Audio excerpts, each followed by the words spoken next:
on YouTube.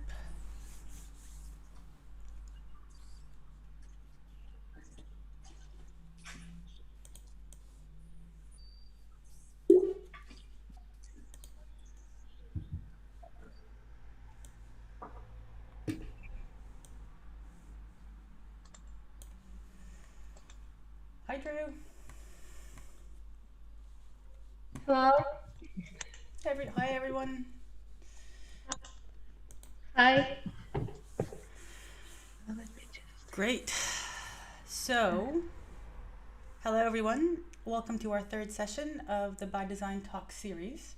Part of our new MSc in Computational Architecture program. Today's session is Mathematics by Design, and it's moderated by Dr. Lila, a lecturer in architecture here in Abe.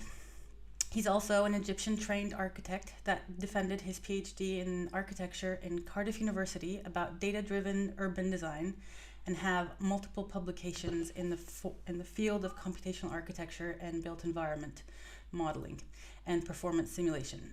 He practiced architecture design in engineering in the MENA region and the UK. He's also a good friend and a proud father for Zina and Noor.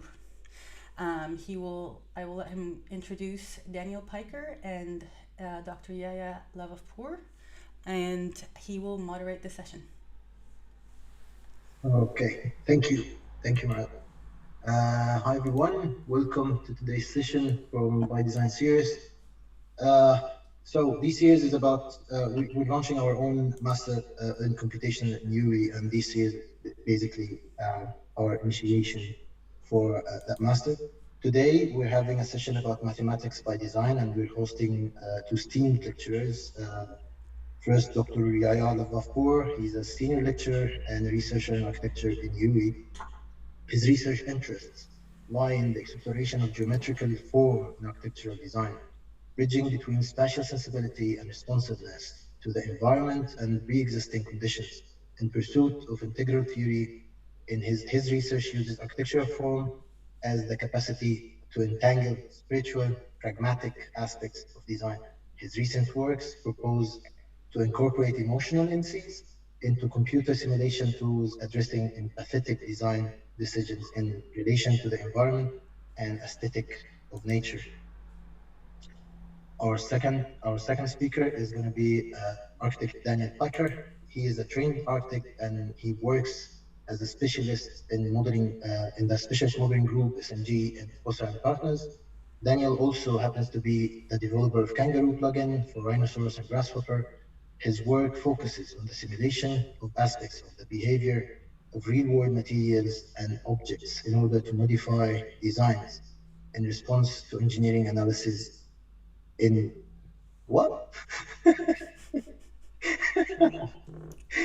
engendering an intuitive sense of the material world. He happens to be my friend too, and yeah, the same. So this is going to be a very friendly talk, guys, and I wish you enjoy it. So up to you, Yahya, please start sharing so we can start your talk. Okay. Hello, everyone. I'm just going to share my screen. Let's see.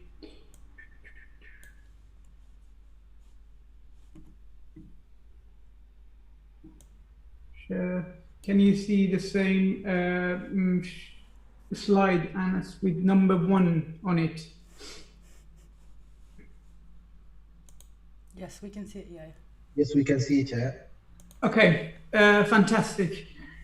Hello, everybody. Thank you for joining us. Thanks, Anas, for introducing us. And actually, I was supposed to talk last week about form in architecture, so form by design, but because of the COVID, we had to postpone it. So my talk will be about form. And of course, creation of form is linked with mathematics, geometry, and logic. So we are not far off. And the talk is not going to be a practical talk.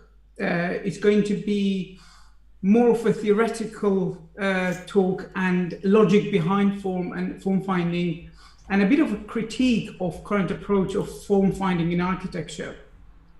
So you'll see less fancy images and more provoking or provocative thoughts. And also it's going to be a little bit of a kind of a historical background where things started with pattern language, with algorithmic thinking and form language. So what is form? What is the function of form? And what is the origin of form language in architecture? And of course, I'm not going to answer all these questions in 20 minutes, but it's going to be more of a logging in some of these questions. And of course, we can pick up some of these questions at the end and debate some of these, which I think it's more exciting to debate some of these questions rather than just me talking for you. So it's going to be a short introduction to these questions, logging in these questions, and then we can pick up. But form for me... Just 1 second, I'm just trying to stop Yahya. Well, no, that was Yahya speaking.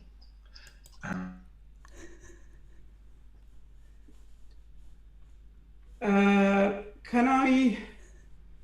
continue? Okay, cool. So form for me goes beyond the three-dimensionality, and it's more like I always compare it with the Interstellar movie. Many of you probably have watched it, where Matthew McConaughey goes to this void, this space, this black hole or whatever, and the notion of time, emotions, memory, feelings, as he's thinking about his daughter, all this added into this Cartesian three-dimensional reality or science fiction, if you like.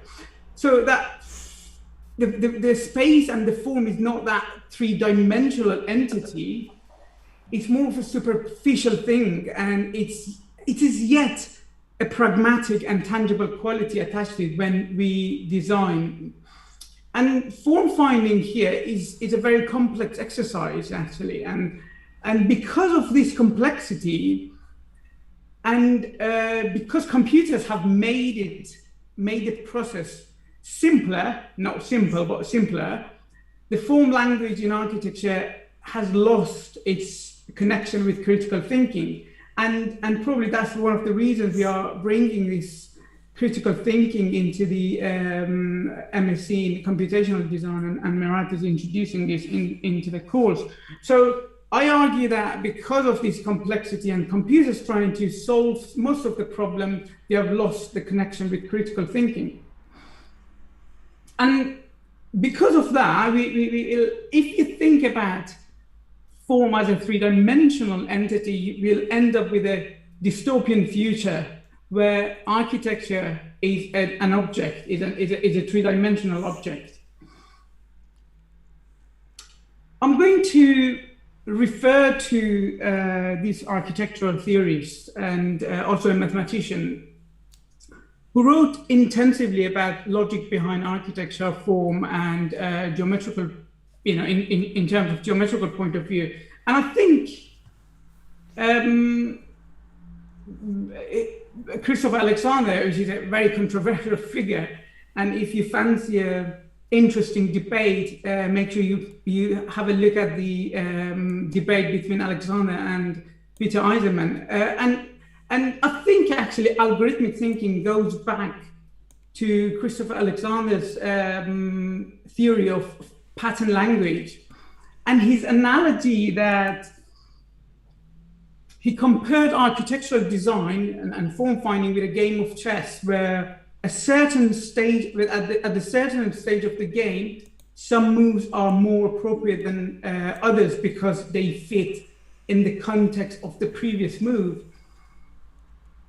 And architecture, and he kind of goes on to argue that the architecture which is created through those patterns and developments are more appropriate, and claims that actually vernacular architecture was more successful in terms of defining order and these form language or form patterns because it often started with a small scale, the human scale, and basically he thinks of patterns as index, which are responsive to the local origin. So form as indexical rather than three-dimensional iconic image, if you like. I'm just going to stop because I'm not sure if you can hear me because I get feedback, a couple of feedback. Can we mute? I can hear you quite well, Yahya, and everyone in the room is muted. Okay.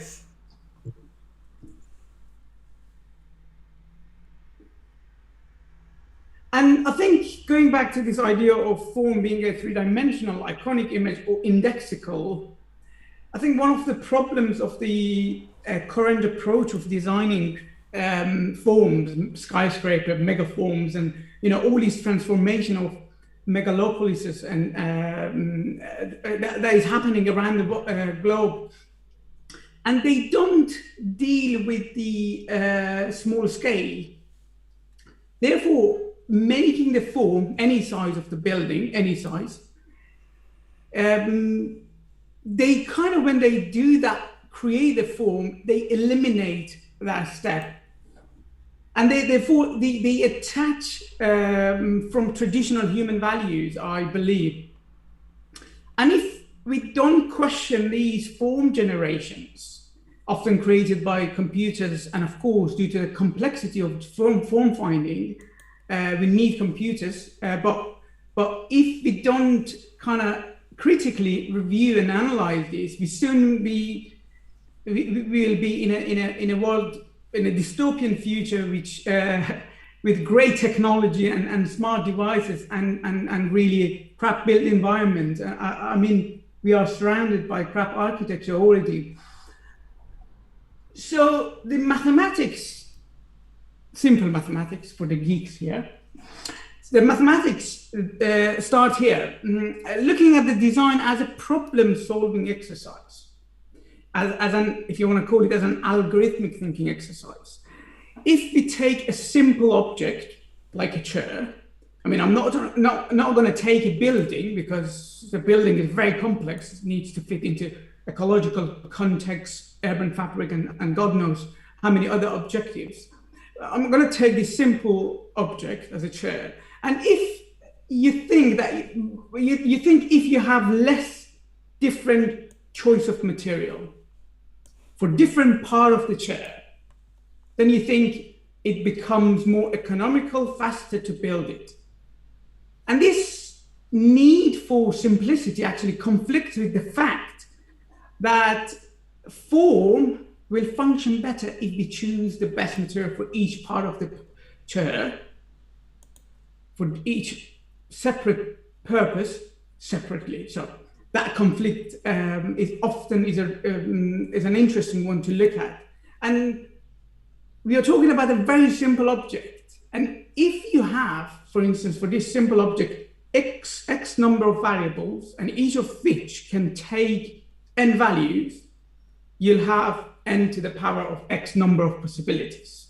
Okay, so but for this simple chair, imagine if you were to design a building. And if you take the same notes from the previous slide to this, if you take the same nodes and same connectors and think about each of these nodes to have the same number of connections, and in math, they call it degree vertex. So each node is connected to the same number of connections. We can create forms that follow the same parameters, but are completely autonomous in the design process. So that, for instance, if you look at these two, they have more in common in terms of logic behind it, behind the form finding, because the connection follows the same pattern than these two. And often the latter one is the one that when we think about form, we refer to. So what I'm saying here is that finding architectural form is not about shape, it's more about the logic and the index behind it. For instance, we have got in this example, the previous ones, these are some of it, these are, for instance, this is 2 degree vertex connected, and this is the same here. So the two forms they follow the same principles, whereas these two, they don't follow the same principles, because if you look at that, the connection here is broken. So we don't think about form as shape, but we think about it as logic, as index. And so here is, I think, and the logic I want to say is the algorithm that perhaps we are going to talk about. And here is the algorithmic approach to pattern language, for instance, as an example, which is in nature, which is a mathematical logic because of fractals. Fractals are mathematicals. And if you think of fractals as never-ending patterns, you see that this pattern language creates complex forms. Like the previous example with nodes and connectors, the seed shape of a pattern is very simple, but upon iterations, it unfolds into complex geometry. And fractals actually have this property of self-similarity. The part looks like the whole. And that what we see sometimes in vernacular architecture, for instance, is that the small scale, and that's why perhaps Christopher Alexander argues that it's a more successful pattern of form and form language, is that the small scale takes precedence and creates a big scale form. And that's a fantastic example, actually. It is in Africa, as you can see in this animation. The index of a house as a starting point forms a settlement which is embedded into culture. Taking another example, saying, in fact, that, this unconscious and maybe or pre-conscious mapping of cultural and social scaling that forms this geometrical pattern.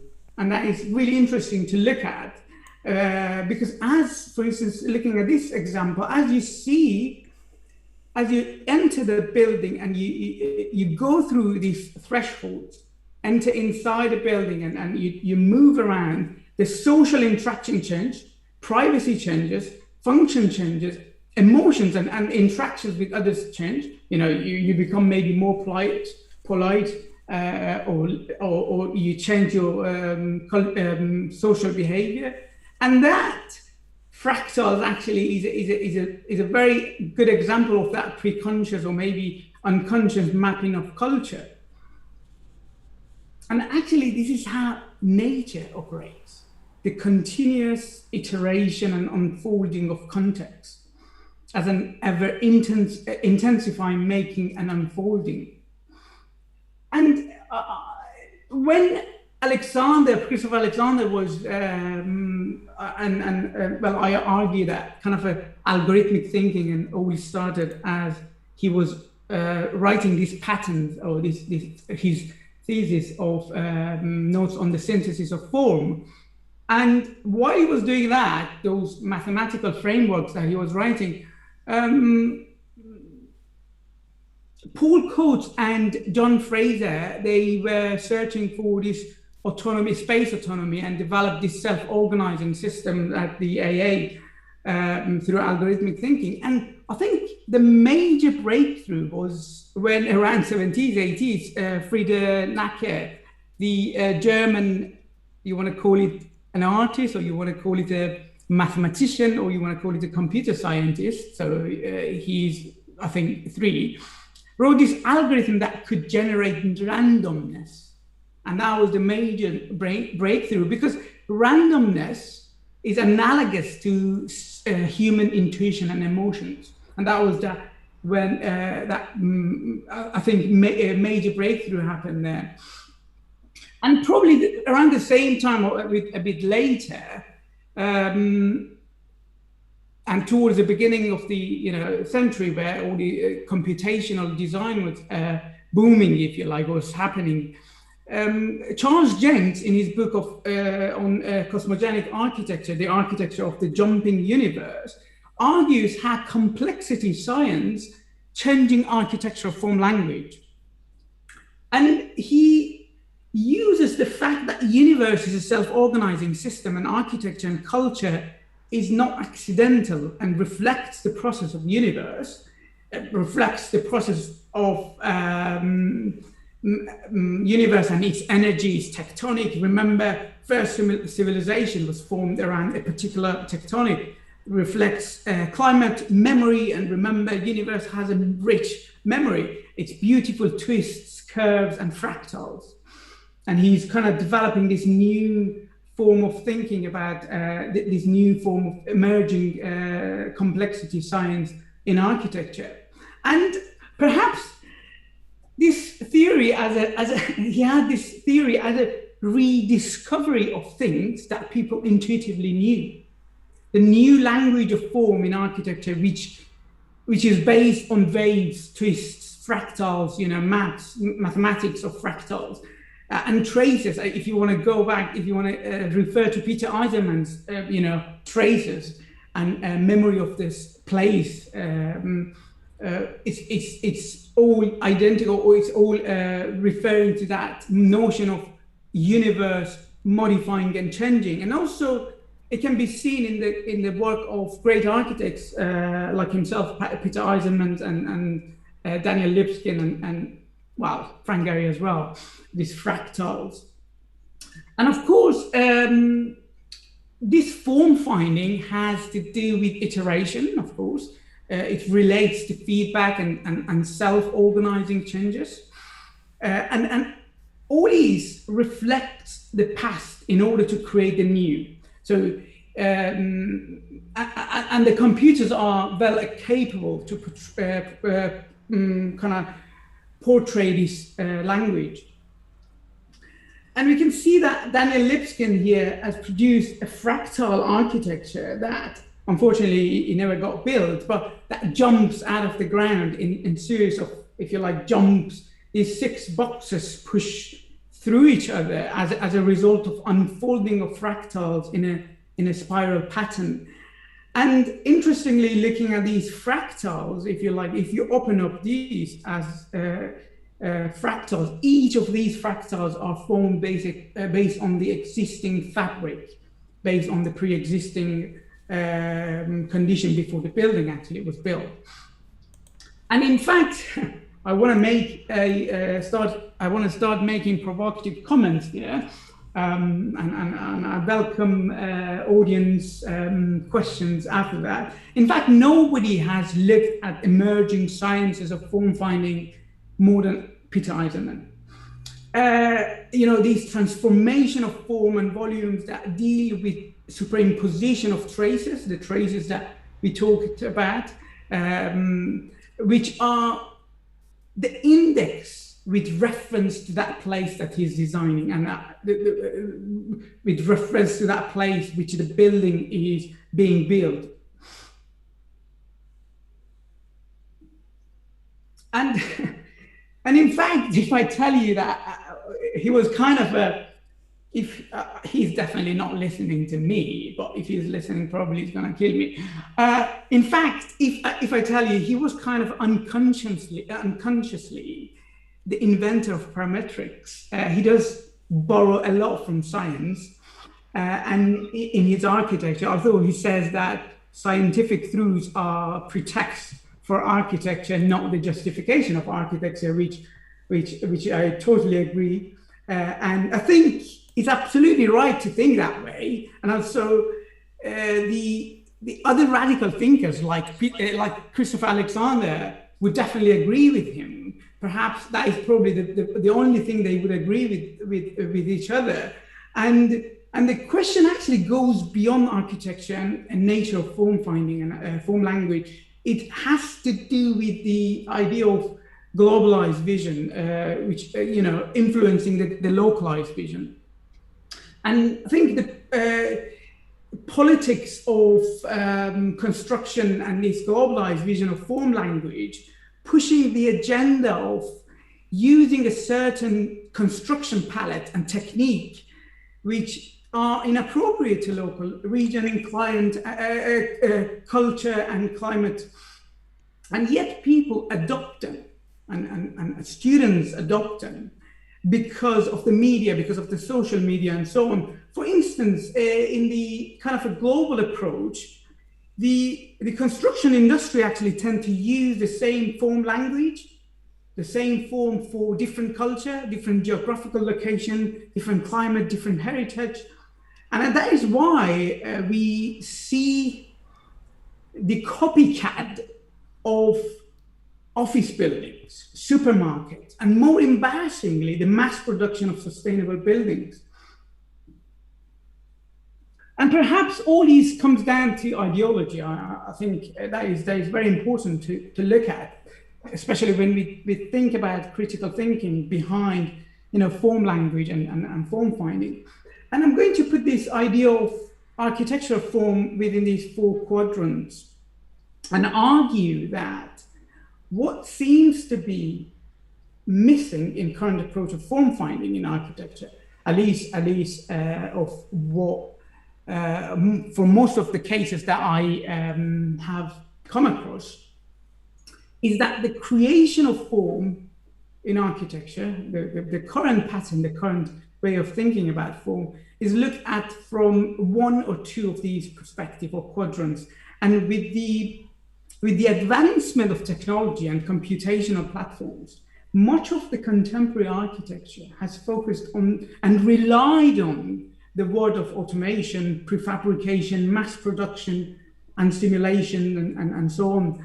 And the production of computer-generated forms and simulations have resulted into this, because they have not been used properly, they have been resulted in this dystopian out-of-context world that I said about, identical supermarket and identical sustainable buildings and factories and so on. And I think the issue of is that architectural form is looked at from an efficiency viewpoint to maximize objective scientific performance. And of course, don't get me wrong, we might benefit from some of it, of course, but it takes away that human spatial interaction with the spaces that we design. I wasn't sure to put this into the presentation, but I don't know if I'm doing good with time. I can explain that a bit and then move to the final slide. How I'm doing with time. Steve. We have around 5 minutes to wrap up. So, okay. And that is beyond. So take no more than 5 minutes, Yahya, please.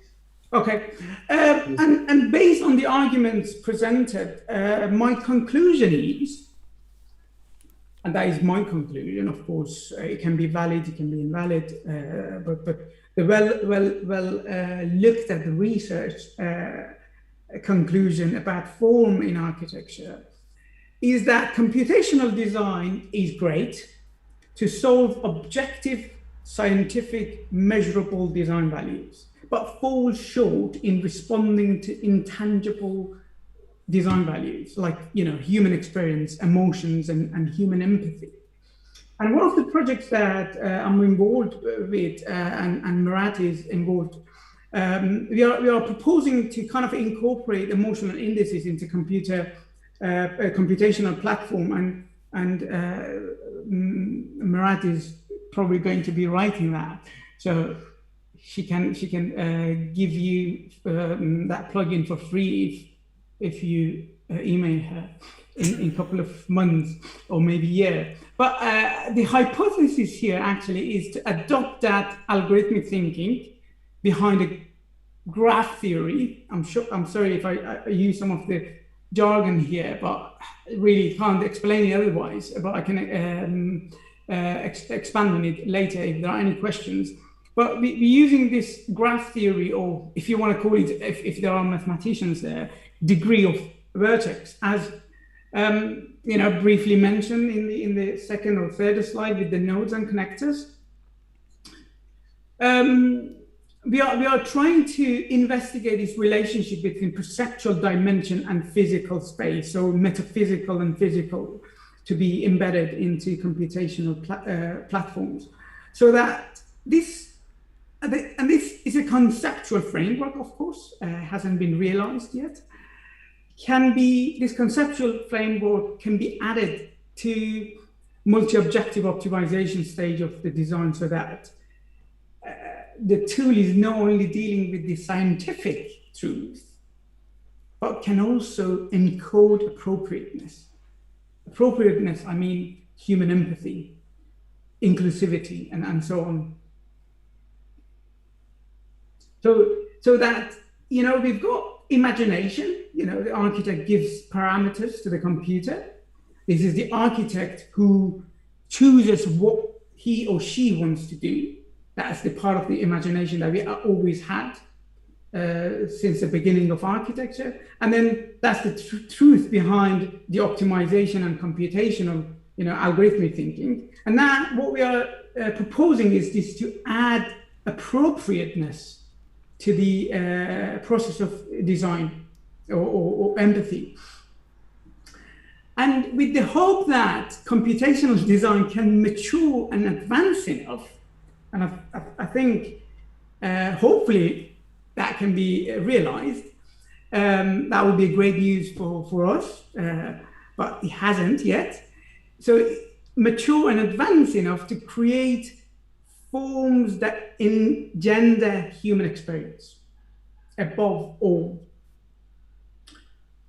To be linked to the pattern of cultural meanings, fit to the ecological pattern, and also to be, of course, able to adapt to technology. And speaking of technology, I think adaptation to technology, I think it's a good time to hand over to Anas and the next speaker. But while I'm unsharing my screen, I want to leave you with this poem of Eliot, who was around the time that computer was born in design. Thank you very much.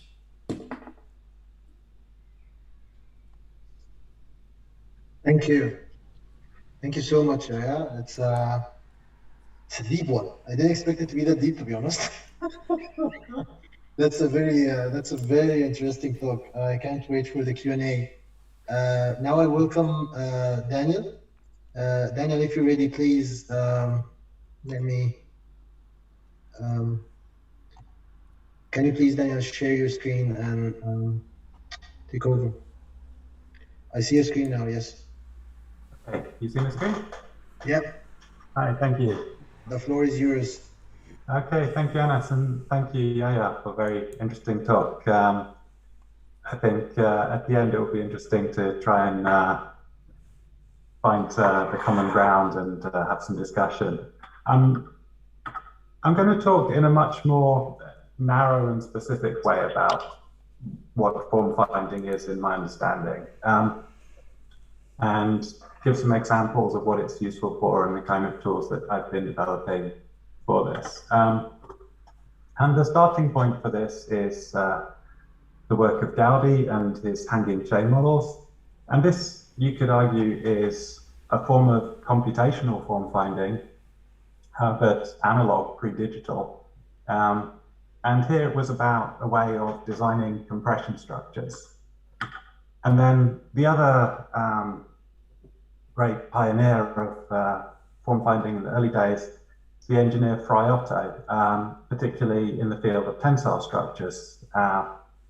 And he here used physical models to design structures which would then be fabricated as tense membranes.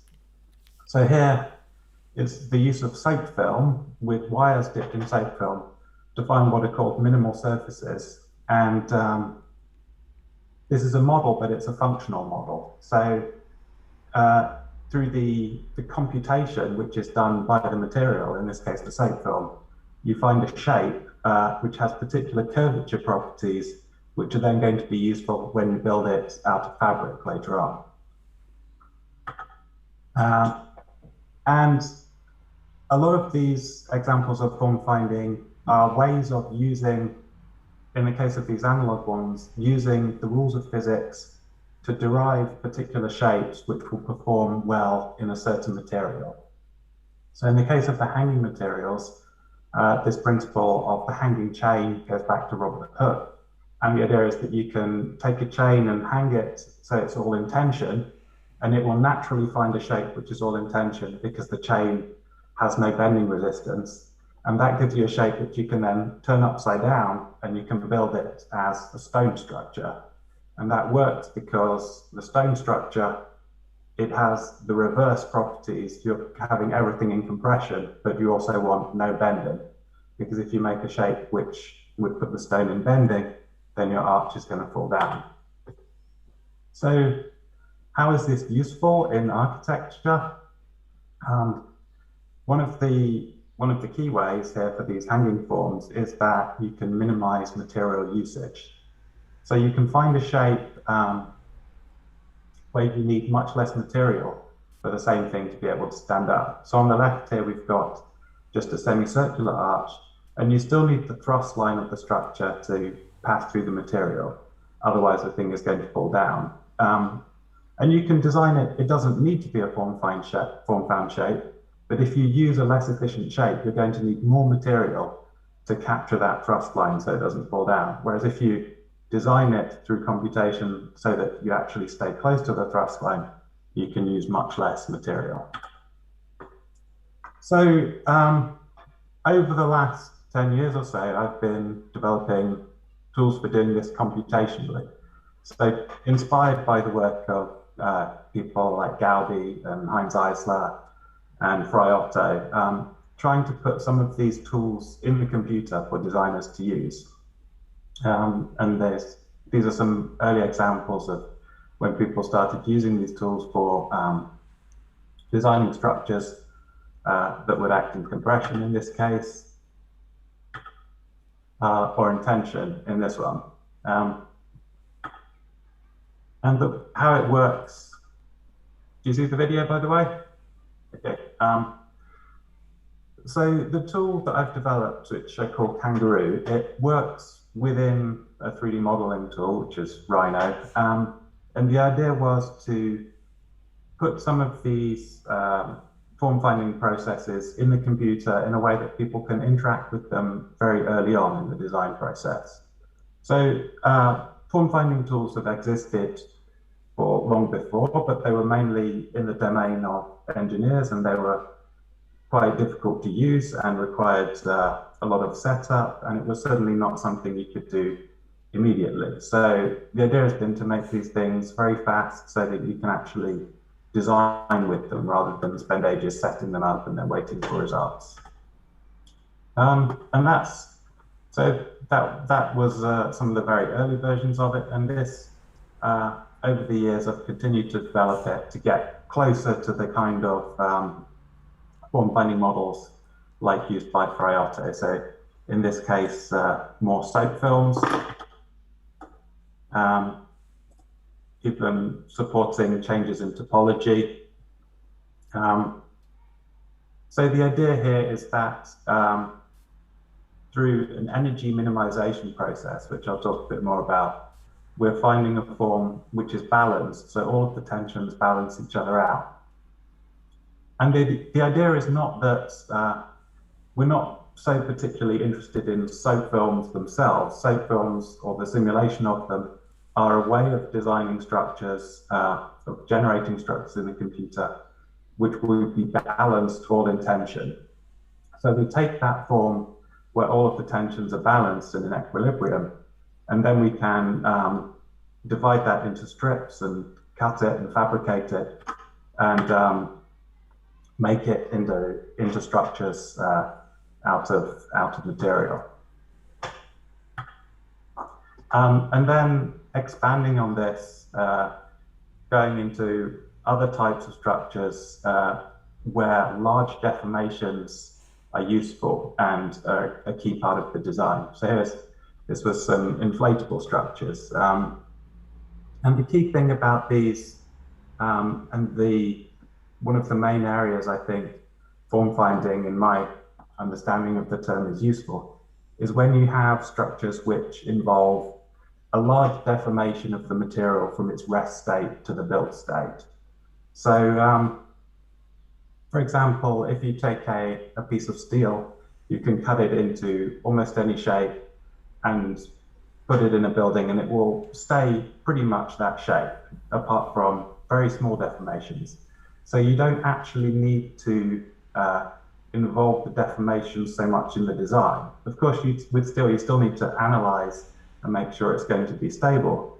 But with tensile, inflatable structures, there's a much bigger need for predicting the form which it's going to turn into.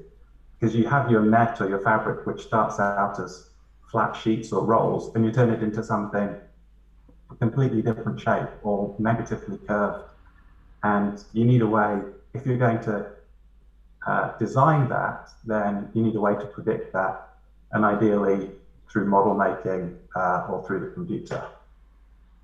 Because you can, another way to do it is with these large deformation materials, is to just start playing with them. You can take a piece of fabric and you can go to the site and actually start stretching it into shapes.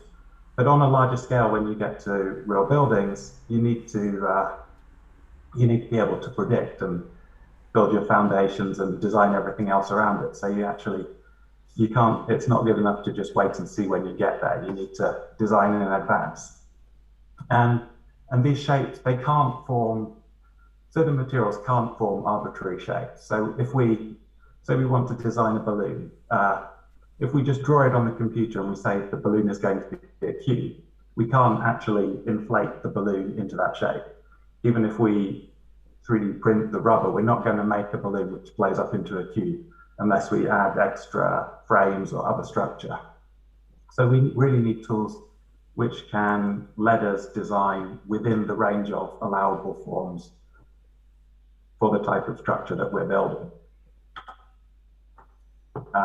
So in the case of inflated structures, the form finding here, it lets us find a shape which in this case is minimizing area, but also subject to a volume constraint. And through this, we can find forms which are balanced and which we can build as inflatables.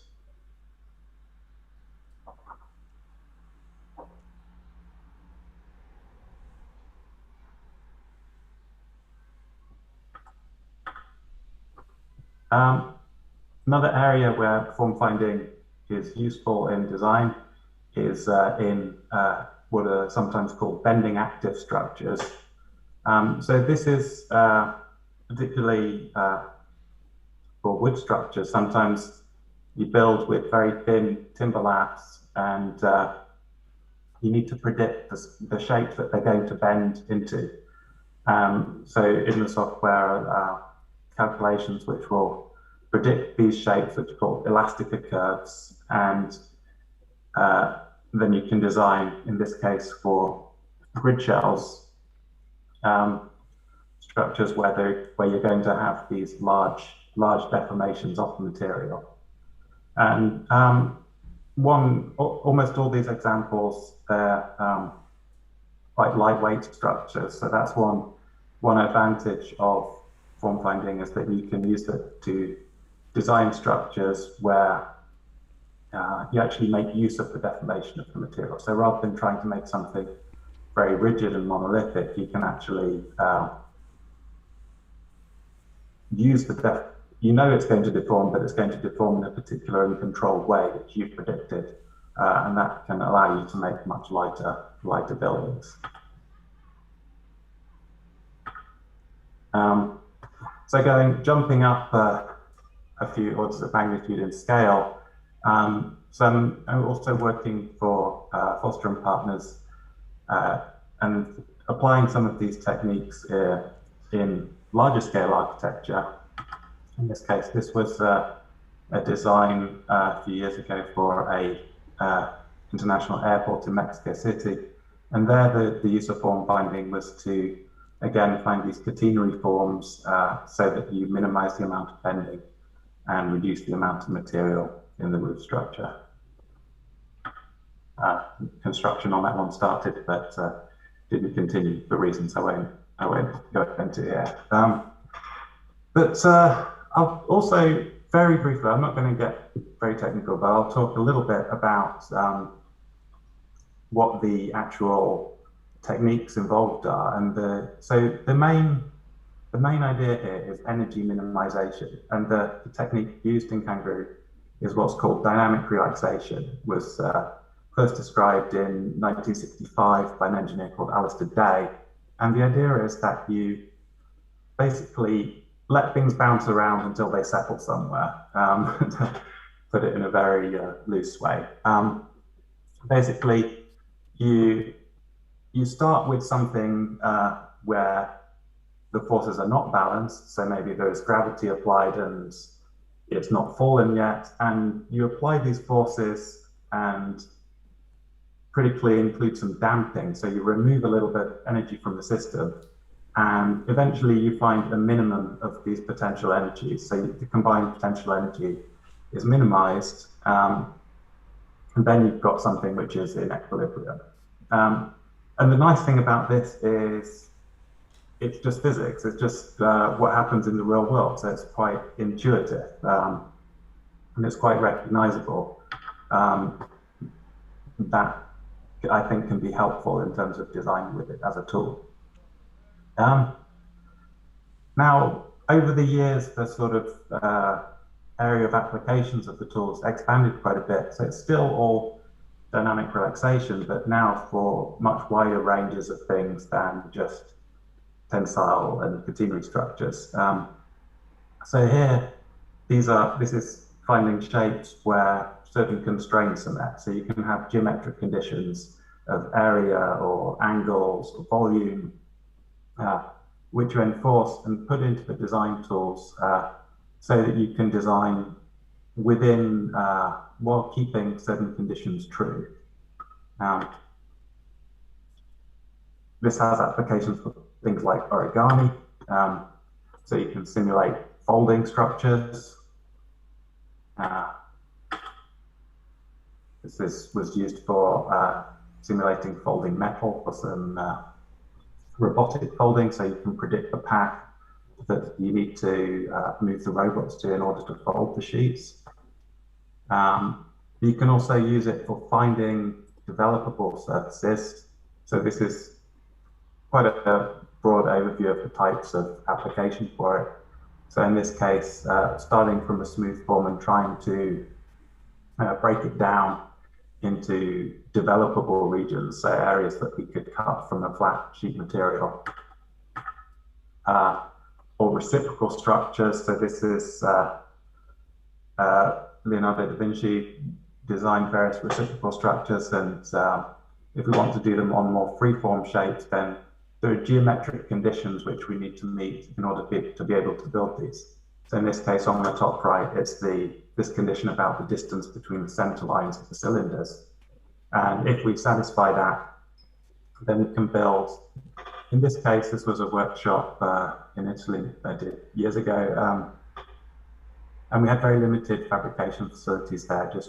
We had 1 meter pre-cut plastic tubes and cable ties, and no real fabrication tools on the site. But we were able to use computation to find the lengths at which we needed to join them in order to make this three-dimensional form. So the form finding, doesn't need to be about making things more complex. It can actually be a way of making things more simple and more efficient. The same techniques, because it is solving geometric constraints and physical simulation, you can use it for mechanical simulation. But in terms of the practical application of it, over the last few years, a lot of my focus has been on form finding, not so much for material simulation, but for finding forms which satisfy certain fabrication constraints. So particularly in the case of steel and glass structures, you often want panels which are going to be flat because it's much more expensive to fabricate a building where the glass is curved. But if you want to decide to have the freedom to design a shape and then say, make sure that the panels are still going to be flat, then you need to have this kind of capability within the tool that you're designing it with. So another example of a structure built from flat sheets, in this case the hexagonal paneling, and another. This is was some panelization done by Thornton and Massetti using Kangaroo for glazing on this stadium. For this cruise terminal by Foster and Partners was one of the first projects I worked on there for making some of the panels around the end of this, making sure that they were flat so that it could be built. And again, this can be about simplification, and often with designing grid shell structures, one of the hardest parts is often the node and how the nodes connect to each other. And if you want to have structures which don't have gaps between them and where the beams don't twist, then you have to satisfy certain geometric constraints. And again, I won't go into this in detail, but there is a set of conditions on the angles described in this paper, which is incorporated into Kangaroo, and you can optimize or form find for this so that you design a structure where all of the nodes, you can have them all intersect in straight lines with the beams not being twisted. So this is a very practical and can be cost-saving application of form finding. Or in a slightly more towards the aesthetics and application of form finding. I guess there's another building I worked on with application of form finding, particularly to the spacing of these panels towards the end. Because although they might look like they're all the same, they actually do all vary slightly. So here there was a form finding process done to meet the conditions of what was fabricatable with the ETFE pillows, and also keeping everything on certain axes, but then also trying to get a smooth result so there were no jarring discontinuities. One much more recent one, this is referring pharmaceuticals, again, an application of this form finding of planar glass panels. But I'm going to maybe brush through a bit too quickly, but getting towards the end now. But so I've talked about the kind of practical applications of form finding, but from a personal perspective, one of the things that's always motivated me and drawn me towards this is there is an aesthetic appeal about these energy minimizing forms. And this is not an example of computational form finding. This is a sculptor, Eva Hild, who I really admire her work, but that's all done manually. But I think what fascinates me about it is that they look extremely similar to these minimal surfaces. And I think that there are certain qualities of minimal surfaces that can be quite appealing aesthetically. I think it would be a long discussion to describe why that might be. But it's just as a motivational factor for me, it's been a big driver in these tools. So what is it about them?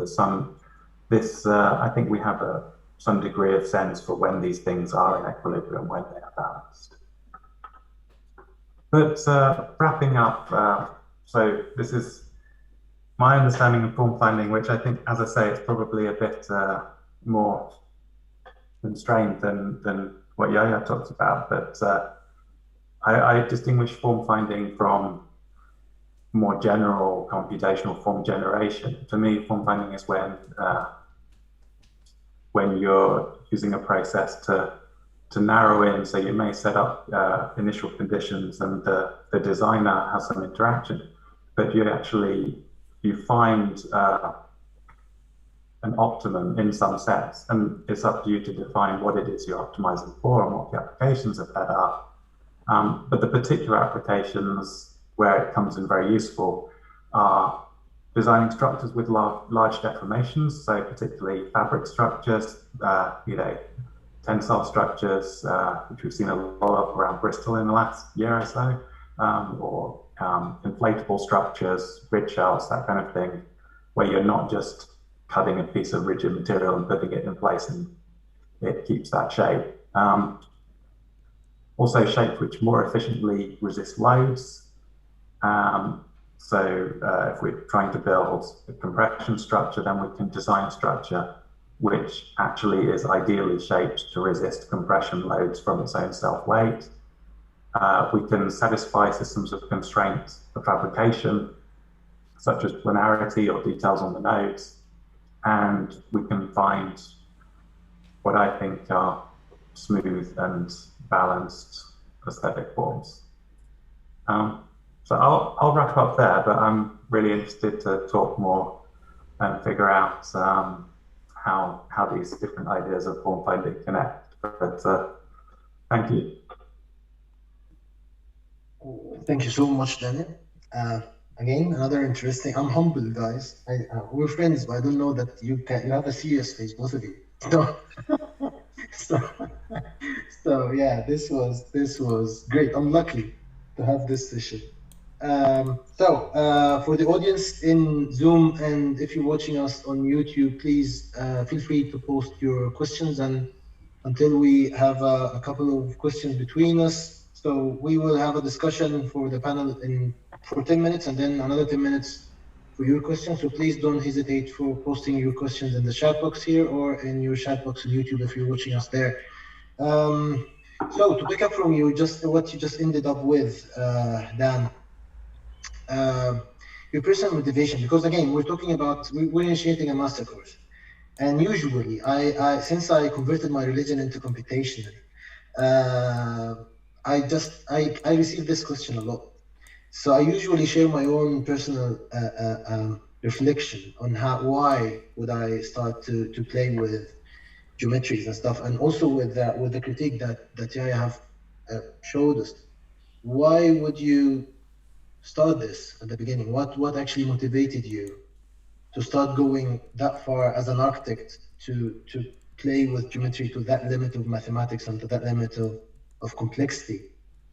And also, I think the same goes to Yahya when it comes to as an academic too. Why this field, and why would we? What interests you? What's in it for you personally? I know this is a little bit informal, but I wanted to start that way. I guess mine's quite simple, so maybe I'll go first. Go on. For me, it started as a student when I was doing a lot of physical model building. I was always folding things in paper, and then we started modeling stuff on the computer, and I was just frustrated that I couldn't do the same things in the computer that you could do with a physical model. So it was wanting that kind of flexibility, and well, it turned out to need simulation.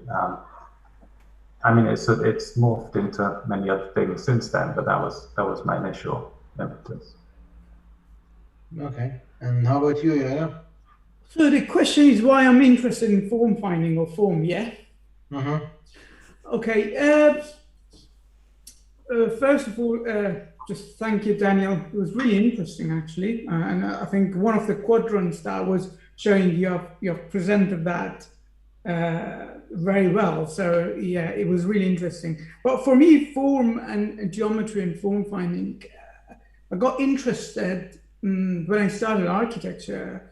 And I did architecture in a very kind of started architecture in a very artistic way, where we used to do sculpture, and the school was, very much into formalism, Russian formalism, and I was, creatively kind of creating these forms as a sculptural forms, as a platform of freewheeling exploration, if you like, using those form finding of the sculptural form findings for my architecture. And I was like, okay, no, it can't be that simple. Form can't be that simple at that time. Thinking about it, I need to think about form in a more scientific way. So I went to study and understand how the form and environment can relate to each other. So have architectural form and geometrical implications can have benefits for the environment. And so these two balance, if you like, these two paradigms of coming from something very artistic and something very scientific, I found the balance. That's one of the reasons I think we should not think about form as a three-dimensional object, is that you can't go either way. It has to be within this four dimension of reality.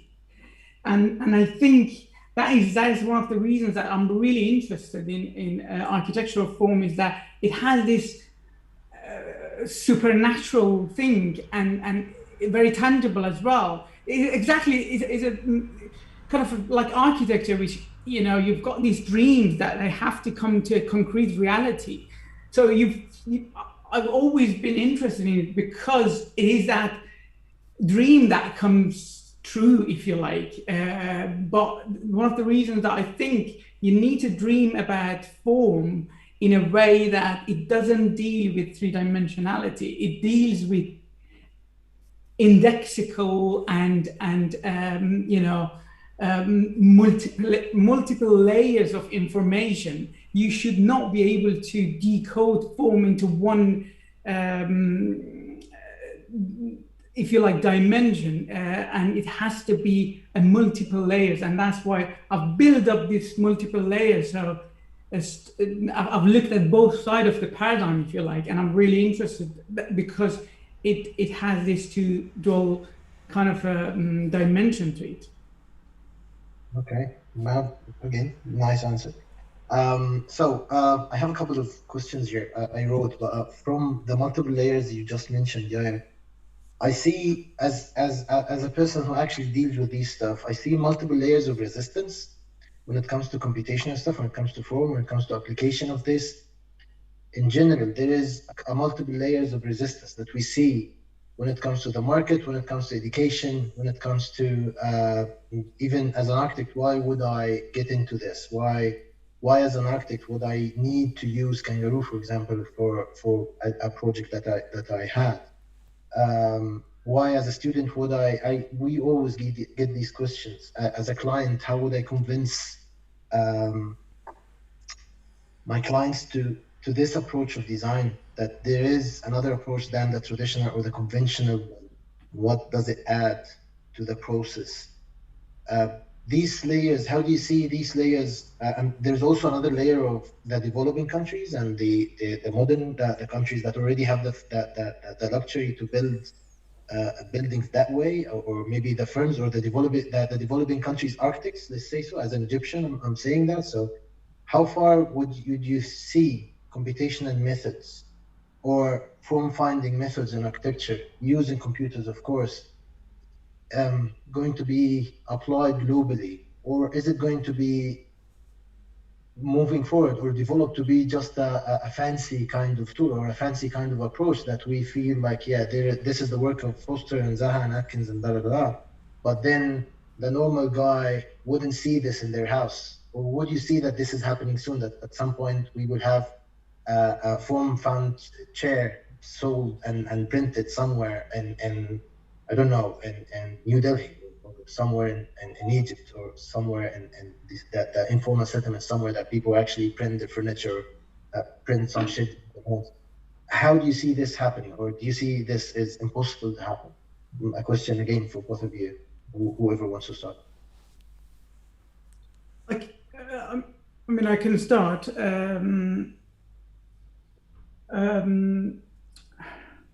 I think, I'm not saying computation is good or bad. Of course, it's one of the, I think, one of the tools that you can start with small scale. And what I really think about computational platforms as opposed to other computer platforms, and I think that is one of the reasons it's really exciting to look at it, is that it deals with small scale.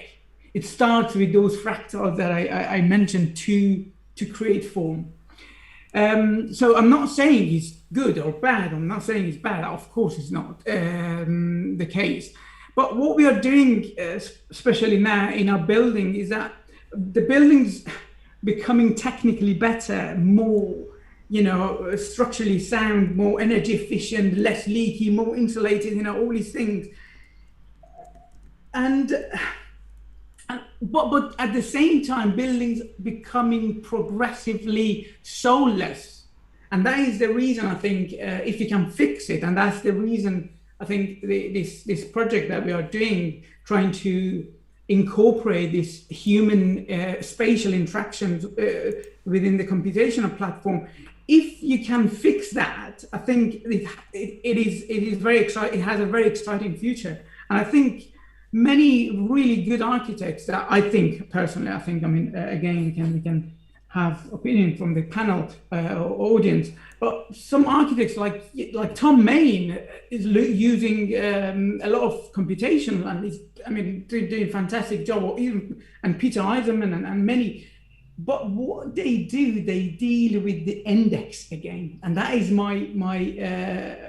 has always been this problem with the current approach of form finding, is that we need to deal with the layers of multiple layers which relate back to the pre-existing conditions, relate back to the context of the place that we are designing. So yes, it has a very exciting future, definitely, and I think that is where it falls short is the fact that probably many people don't use it properly, and that can be one of the reasons. But it has made the built environment progressively soulless, if you like, without these empathic values that we always have.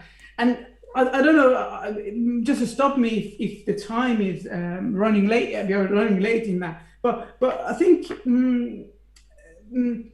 if you look at some of the architects that you use computational design to design, you just see this dystopian future that really it's horrifying.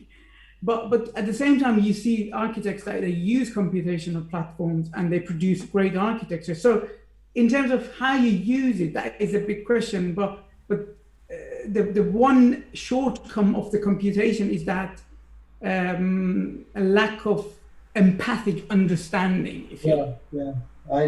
Okay. Any comment on that? Yeah, I would argue that these are tools, and it's up to the user and the designer to be empathic and consider how they're using them. And certainly there are many examples where you can find fancy computational tools being used to design horrible things. But I wouldn't blame that on the tool so much. I think it's important so you can optimize, but you have to decide what you're going to optimize for and whether it's worth optimizing that thing. I think one of the things that form finding can do for us is expand the range of possible ways that we can use certain materials. So if we don't have computational tools, we can't do large, lightweight fabric structures. There's just no way to build them without computing them first. And if you're restricted to without computation, you end up restricted to certain classes of forms that have been developed through years of experimentation, and we know this type of structure is going to work. But if we want to use materials in more adventurous and more efficient and potentially energy-saving ways, then that's where I think computation can allow us to do that, because it lets us see how the material is going to behave and find forms which are going to actually satisfy the things we want to do with them. But yeah, we need to decide what we're doing.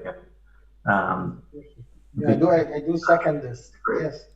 Yeah, of course. It's like any other tool, isn't it? It's like the difference between what you want or what I want and what computer gives me. I mean, that is certainly true, but it takes sometimes, and you can see from if you look around you, if you look around, you can see that it kind of detaches a little bit you from that human experience. And I think that is the issue that we need to talk about. I do second this, but the thing is, in continuation, I need to catch your answer, Daniel, to how is it going to be the future of this? What's the future of computation to your opinion? Do you think at some point that we will see some sort of a Steven Spielberg player one ready kind of underwood with computation stuff at 3D printers at their garages and printing stuff for people, or do you see it kept as it is for the elite and for the people who can actually afford it as an approach of design? I hope not. I hope that it becomes more, that these tools are made more accessible, and that they're used in ways that benefit more people. I think it's a challenge. It's a tough one. I think there are certain technologies which I think are going to increase the requirement for types of computational design. And obviously, any type of 3D printing is a big one, because it's going to be designed on computer, and you're going to need tools to come up with those forms. But generally, in the built environment, I think I would hope to see more lightweight structures. I think one of the interesting things, if you look at the history of grid shells, for example, I think they're a type of structure with great potential to be very efficient and good use of material, but they're difficult to design. And I think we can make it easier to generate these efficient designs, and I'd hope to see more of them. And not just application of form finding to shopping center roofs and big steel and glass shopping center roofs, which I see a lot of that kind of thing, because it's one area of application of these tools. But the lightweight stuff actually excites me more in terms of positive impact for the future. Cool. That's a neat answer. So as my last question before we go to the room, if people, please, again, if you have any question, guys, please post it on the chat box, and on YouTube, please post. So we already have one from Fabio, who's a colleague, and he is actually leading the MSc, and he's saying on the chat box on YouTube, more of a comment than a question. Congratulations, Daniel. We have been using his Kangaroo intensively. Of course we do. Actually, I have a story about this, but I was there at the end this year, and I am very happy. I have seen his presentation almost like in person. Again, that's a fan message, Fabio. It is always exciting to see the person behind the software. Very interesting session. Okay, so before we go forward, the way I knew Daniel, he just introduced himself as Daniel, and I didn't know that this is Daniel of Kangaroo. And I was blown that, man, you should say so. You should say something like, when you say I'm Daniel, say Daniel Piker for Kangaroos. This is when you deal with architects. This is how you introduce yourself from now on. But anyway, back to the question. My last question to you, Daniel, and then another one to Yahya. As a developer of a software, how do you see today's developers, architects who actually develop tools, and we have many of those now. Even we have a project that Yahya have told us about in his research, that they might end up with a tool. How do you see Grasshopper or Dynamo or these kind of platforms standing in front of agnostic application that actually can be applied on cloud-based or anywhere, the free from tools kind of thing? Because most of the things that actually use Grasshopper as a platform, they use Dynamo as a platform, is again limited to some certain limits of computation.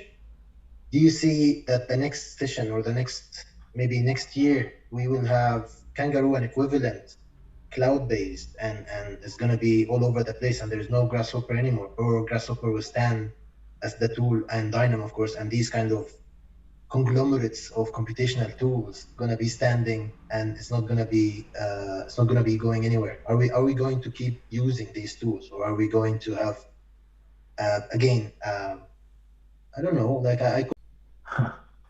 Yeah, it's a good question. I don't know the future. I think I feel that increasing interest in more collaborative workflows and ways that the idea of having more people working on the same model in efficient ways, I think it's going to continue to be an issue for many more years. I don't know at the moment what the answer is. I think I don't necessarily get too excited about it, because I think it's going to take longer than we would like for a lot of these things to become actually useful. And I think that still the majority of designing on the computer happens with one person at one computer at a time. And I mean, there's all sorts of friction and tools for how then all that's combined. Yeah, which for sure is going to develop over the next 10 years, but I'm not sure I have any very specific insights into how that's going to happen in terms of the cloud-based stuff. I don't know. Okay, so I'll take it as that you are already not into a cloud-based team. You're more of a PC team. I wouldn't say I'm not into it. I'm just I don't know the answers to that. I mean, I know, like, in terms of the technical side of things, that there is more work being done on, like, how Rhino, you can now run Rhino on a remote computer. You can have Grasshopper definitions being solved on a server somewhere, which you're interacting with through your browser, that kind of thing. But I don't have a clear picture of how that's going to become. It never crossed your mind as a kangaroo owner that you need to go agnostic of Grasshopper at some point? Yeah, I would, the platform has been very convenient and useful, but making things more accessible and less dependent, the fewer things your tool, the fewer other pieces of software your tool depends on, the more people can use it more easily. So that's certainly something I hope to do more of in the future, yeah. Cool. My last question to you, Yahya, as an educator though, how do you see what Daniel just mentioned in his presentation about analog form finding standing in front of the rush of new tools coming up, and us as educators, when we teach these tools and when we teach these approaches, how can we balance between and allocate some time for these analog approaches that you advocate for, and the idea of empathetic approaches rather than focusing on just the tool? Because that's the major impression what we have in the field, that it's more about the tool rather than the approach itself, and that's what we all complain of, the people who actually read. It's like we all complain of that people actually think that computation is just about the tool. But when you teach this, you have to allocate some sort of analog approach and some sort of background, as you did in your lecture though, and as Daniel just mentioned in his lecture too, about what I call analog computation, if this is even a word. How do you see this standing in curriculums, teaching computational stuff in architecture schools? Yeah. I think that is kind of that summarizes what I said, and it kind of it epitomizes I think the talk itself, that we have lost this connection of our relationship between critical thinking, analog, if you like, and the technology, and we don't quite really in academia, be it any kind of technology, we don't quite know how these two works, and you see these two paradigms that they don't accept each other always. And I think, of course, I think is the future in terms of teaching. For instance, you can use augmented reality to teach something which is a model making, or something analog. So the combination of these two in terms of technology or computation and analog is, I think, that's something that we don't really know how these two works together. And I think we are either or this way or the other. And I think it will be actually the future. For instance, I remember, and it depends how you use it. For instance, I was in a workshop that was using augmented reality as an augmented pedagogy, if you like, to teach materiality, the sense of materials. So yes, how you use it again is very important, but to accept either side and then try to kind of incorporate the analog and digital in one place is I think that what is missing, because we don't really know how these two can work together in academia yet. No, I would argue otherwise. I think we know, but we don't have the time to explain in courses with workloads and stuff. But yeah, I think these are mainly my questions in general.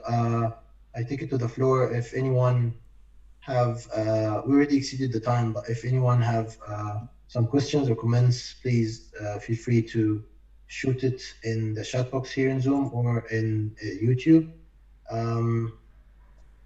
I don't see much is happening, but I think we can move to Mirat because we already exceeded our time, so we can move to Mirat to wrap up. And I would like to thank you guys. I really thank you. It was really amazing. I'm lucky again to have this. So thank you for your time and thank you for both your lectures. It was really interesting. And back to you, Mirat. Great. Thanks, guys. This was fun.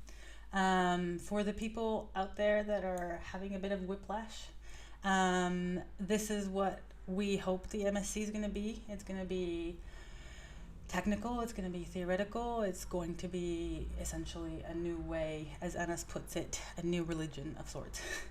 And so I'm grateful for Daniel and Yahya for being moving out of their comfort zones, both of them, and of course to Anas. And there's a special shout out to Zena and Noor again. Thank you for following us. So this concludes our session. So please join us next time with Unconventional by Design, with talks from Grace Chung and Priti Anand. It will be moderated by our Anna Nikolaidou, and it's a special treat. So we hope you will join us, and thank you everybody, and thank you for people on YouTube and our guys on Zoom and everybody. Thanks, guys. Thank you everyone. Cheers, guys. Bye. Bye. Right.